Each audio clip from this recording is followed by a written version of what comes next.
So the Samsung Galaxy S8 is finally here, but how does that stack up speed-wise to the iPhone 7 and 7 Plus? So let's take an in-depth look at the Snapdragon 835 and how it compares to the Apple A10 chip. Processors are actually pretty close. I mean, one's an octa, one's a quad-core, but numbers-wise, they're literally almost at the same level here. So let's see how capable the new Snapdragon 835 is. Now, I did a real-world test, basically stuff you're going to do all the time, programs you're always going to use, and basically closing them and then relaunching new applications and so on. Now, starting from a baseline with all the apps closed, I went ahead and started a timer. Jumping into Snapchat, I loaded a snap, something you do every day. You go into Instagram, check a post, wait for it to load, go take a picture in the camera, and then to the Maps application. The iPhone's reduced animations in 10.3 certainly help with this speed test, but overall it seems to load applications faster. Now, getting into the games,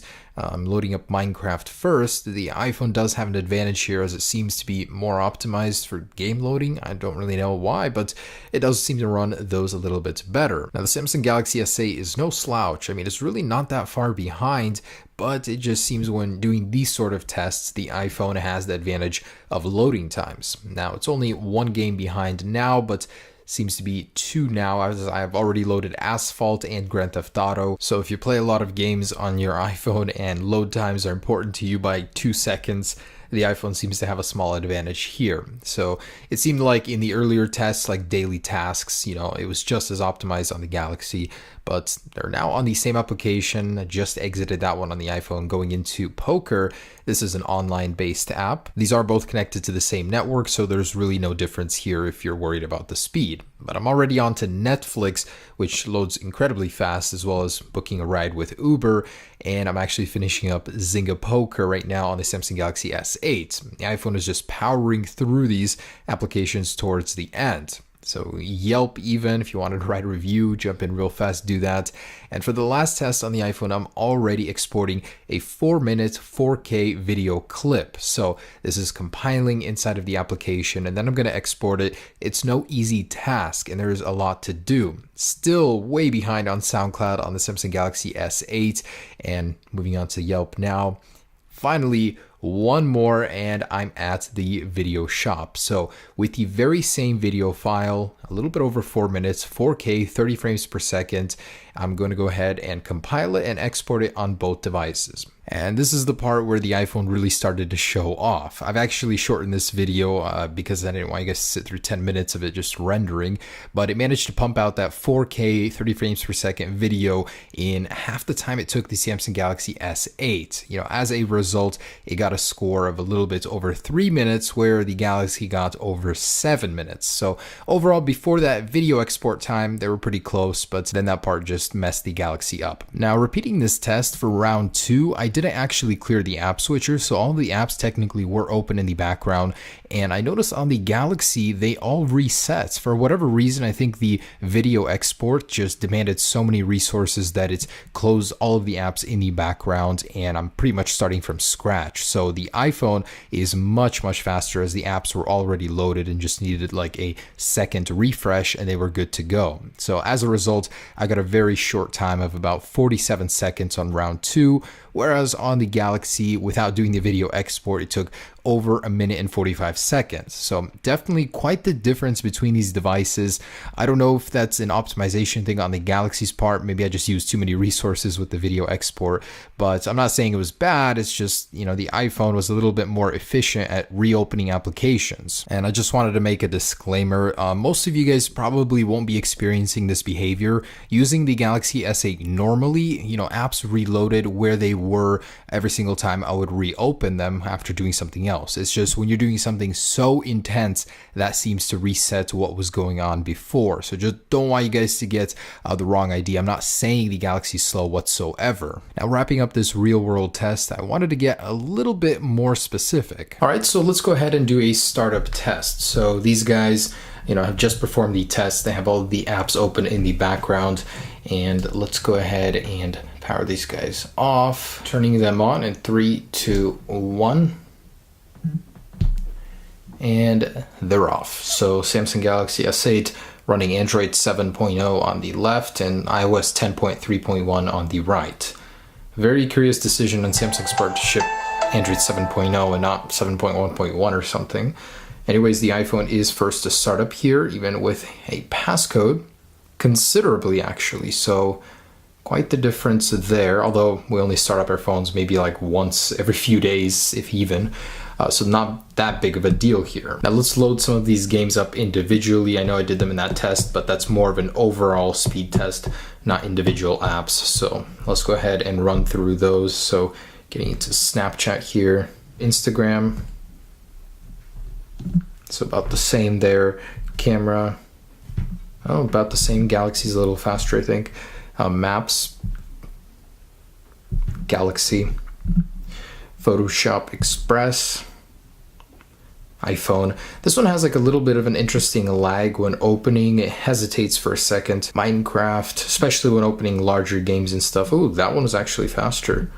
Nice. Mario Run. This one seems to be loading a little faster here.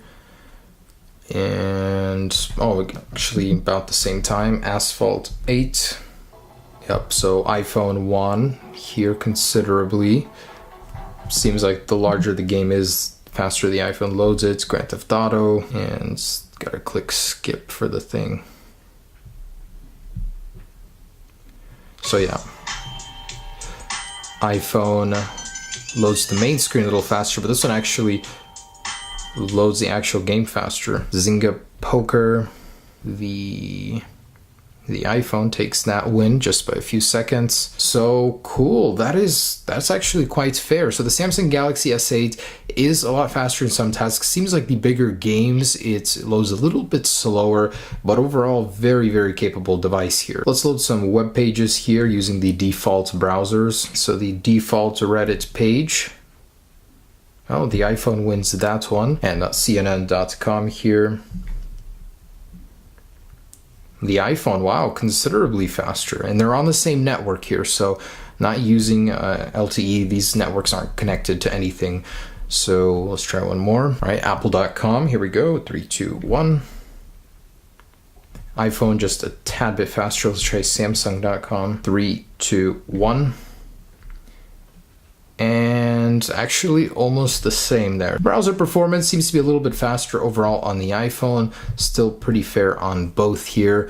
And let's go ahead and get some real numbers here. So let's run through Geekbench. Results are in. Wow. Multi-core beat the iPhone 7 Plus by a very, very close 12 points. Single core is almost half. I mean, it's a little over half, but dang. Quite the difference there. So this thing does, focus on efficiency with more cores. And for the applications that do support it, certainly you're going to notice that difference there. So single core score, of course, is behind. A lot of apps still use single core for most of their functions. So that's really going to be important on the iPhone. But overall, I am surprised. I did not expect the multi-core to be this big. So there it is for the numbers in Geekbench. Let's take a look at Antutu here on the Galaxy and the iPhone. And it looks like the Samsung Galaxy S8 actually outdid the iPhone 7 Plus, 163,734. Wow.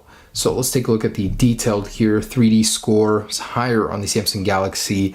The UX, the RAM was actually less efficient than this one, and the CPU itself was lower. So the graphics chip in this thing is incredibly capable. That's amazing. And I also wanted to do a screen unlock test. So to unlock the phone using the fingerprint sensor on this guy and this guy with screen off and on. All right, so this is a little difficult. Man, this really shows me the flaw here. It's so hard to perfectly locate the groove on the back of the phone. I'm sure I'll get used to it the more I use the phone, but right now it's a little frustrating. So I'm gonna try and get this right. 1, 2, 3. Oh, this one has a shortened animation, so it seems to jump in a little bit faster here. 1, 2, 3. Yeah, a little bit faster. Let's try screen on here. 1, 2, 3. Oh, wow, that's definitely much faster with the screen on. So fingerprint sensor is pretty fast. And again, it was never slow to begin with on the S7. So very, very good stuff. Super fast there. So guys, the Samsung Galaxy S8 is in some ways better than the iPhone. I can't really give you guys any real conclusions here other than to say that the iPhone still has the numbers when it comes to the CPU, and in many areas it seems not to reload applications as much as the Samsung Galaxy S8, so it's certainly a little bit more usable in day-to-day activities, but the Galaxy S8 kept up and even overtook the iPhone in certain areas, so I'm actually very impressed with it. Thanks for watching the speed test, guys. Stay tuned for the camera and full review soon. Peace.